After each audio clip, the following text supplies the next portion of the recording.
Welcome to Sana's kitchen.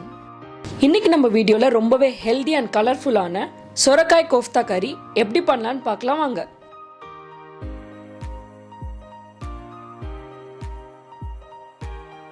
சொரக்காய் கோஃப்தா பண்ணுறதுக்காக ஒரு சின்ன சைஸ் சொரக்காய் வந்து தோலை நல்லா சீவிட்டு இந்த மாதிரி நான் துருவி வச்சுருக்கேன்.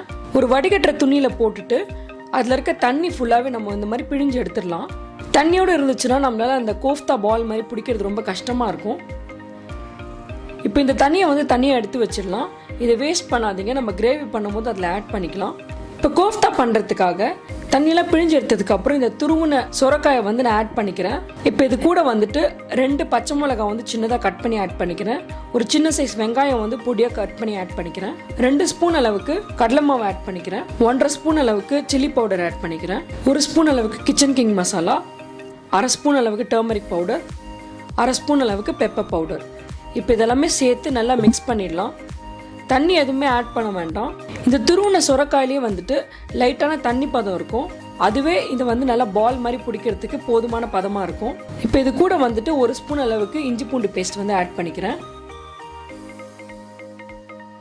லாஸ்ட்டாக இந்த மசாலா நல்லா ரெடி பண்ணதுக்கப்புறம் நம்ம உப்பு ஆட் பண்ணிக்கலாம். ஃபஸ்ட்டே நம்ம இதை ஆட் பண்ணிட்டோம்னா லைட்டாக தண்ணி விட்டுரும். அதுக்காக தான் நம்ம லாஸ்ட்டாக ஆட் பண்ணி மிக்ஸ் பண்ணி வைக்கிறோம்.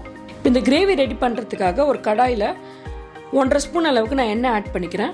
2 சின்ன பீஸ் பட்டை, 2 மராத்தி மொக்கு வந்து இந்த மாதிரி தட்டி வச்சுருக்கேன், 2 கிராம்பு.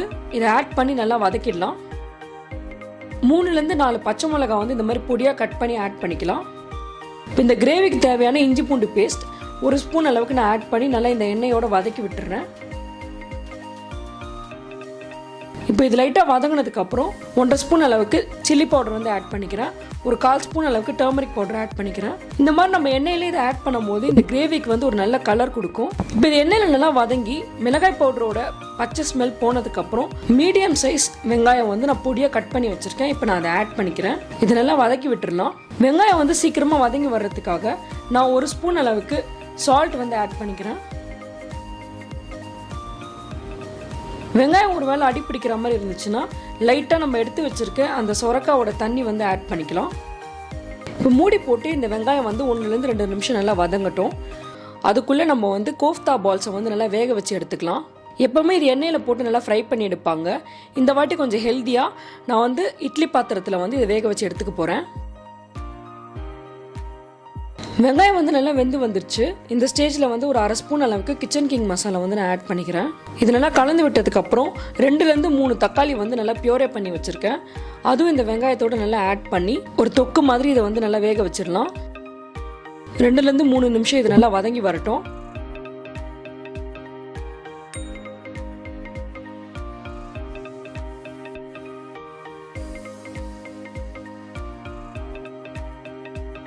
பார்த்தீங்கன்னா ஒரு தொக்கு மாதிரி இது நல்லா வதங்கி வந்திருக்கு. இப்போ இந்த ஸ்டேஜில் வந்து ஒரு 1/2 கப் அளவுக்கு தயிர் வந்து நல்லா நான் பீட் பண்ணி ஆட் பண்ணிக்கிறேன். கலந்து விட்டுறலாம்.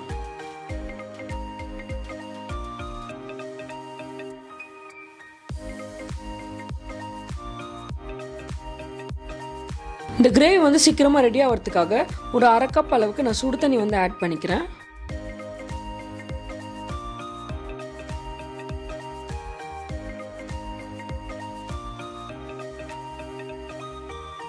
ஒரு 2-3 நிமிஷம் இது நல்லா கொதி வரட்டும். அதுக்குள்ளே நம்மளோட கோஃப்தா பால்ஸ் வந்து வெந்துருச்சான்னு பார்க்கலாம். பாருங்கள், எல்லா கோஃப்தா பால்ஸும் நல்லா வெந்துருச்சு. இப்போ இந்த ஸ்டேஜில் நம்மளோட கிரேவி நல்லா கொதி வந்ததுக்கப்புறம் கோஃப்தா பால்ஸ்லாம் இதில் ஆட் பண்ணிக்கலாம். இந்த கிரேவி நல்லா கொதி வந்ததுக்கப்புறம் ஒரு 1/2 கிளாஸ் அளவுக்கு நான் தண்ணி வந்து ஆட் பண்ணிக்கிறேன். கோஃப்தா கறி வந்து எப்போவுமே ரொம்ப திக்காக இருக்கக்கூடாது. நம்ம வேக வச்சு எடுத்துருக்க எல்லா கோஃப்தா பால்ஸுமே நான் இதில் ஆட் பண்ணிக்கிறேன். ஜென்டிலாக எல்லாத்தையும் கலந்து விட்டுருங்க.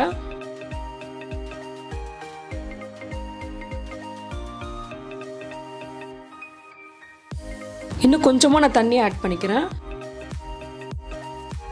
கோஃப்தா பால்ஸ் வந்து இதில் ஆட் பண்ணதுக்கப்புறம் ஒரு 5-7 நிமிஷம் வந்து இந்த கிரேவி நல்லா வேக வச்சு எடுத்துக்கோங்க.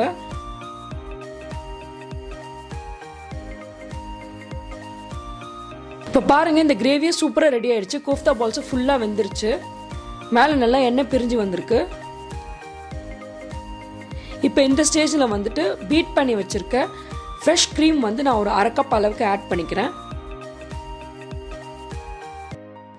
கொஞ்சமாக கசூரி மேத்தி வந்து கசக்கி ஆட் பண்ணிக்கிறேன்.